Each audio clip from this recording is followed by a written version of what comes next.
There are two questions that come up time and time again with my clients. Question number one, even though I stretch this muscle every single day, it is still not getting any more flexible. Question number two, you know what? I try to strengthen up my glutes. I'm working them 3-4 times a week, and you know what? They are not getting any stronger. In this video, we're going to try to address both those questions and give you some tools that you can work on at home. Let's do it.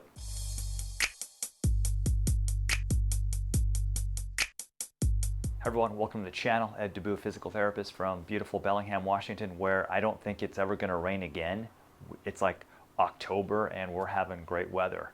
And so enjoy it while it lasts if you're in Bellingham. So when people come in and we talk about, it doesn't matter what the muscle is. Could be a hamstring, could be a glute, could be a quad.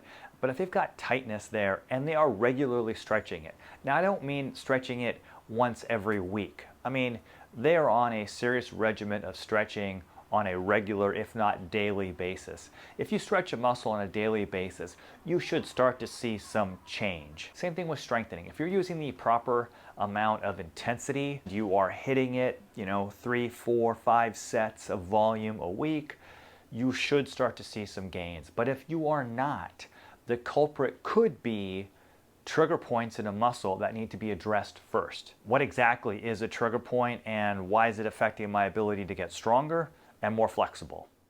As you can see in the picture, we can get trigger points in muscle bellies, and we can have multiple trigger points, and they will not just go away with time. So we have to be able to do some sort of massage to the trigger points to help kind of break them up a little bit. Now, a question I get a lot is what causes trigger points? There's a whole list of things that can cause trigger points. Overusing a muscle, underusing a muscle, stress, anxiety, poor overall fitness levels.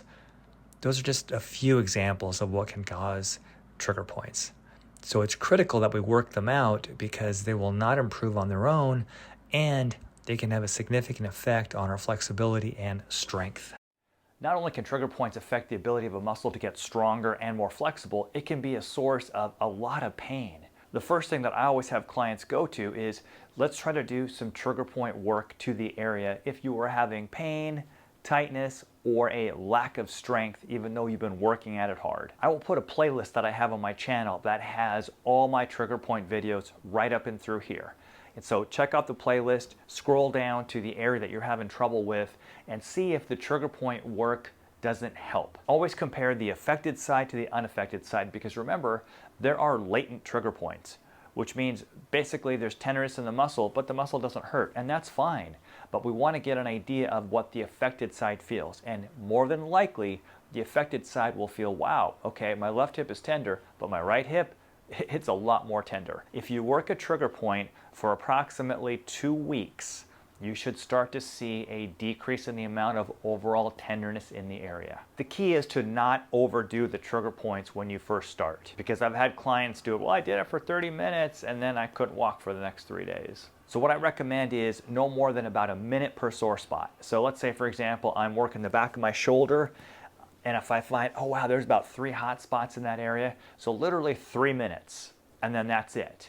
And then I want to see how I react later on that day, and then the next day. So you can get too much of a good thing. If you overdo it, no harm, no foul, take a few days off, the tissue will settle back down again. Once the area is not as sensitive, then it's more likely to be able to stretch and also more likely to strengthen. Because remember, one of the reasons why it's not lengthening is because we have these tight bands within the muscle. And so when we stretch, we're stretching above the tightness and below the tightness, but not right at that taut little nodule that we need to work out first. Same thing with strengthening, right? Because what is strengthening? You have these cross fibers that come together.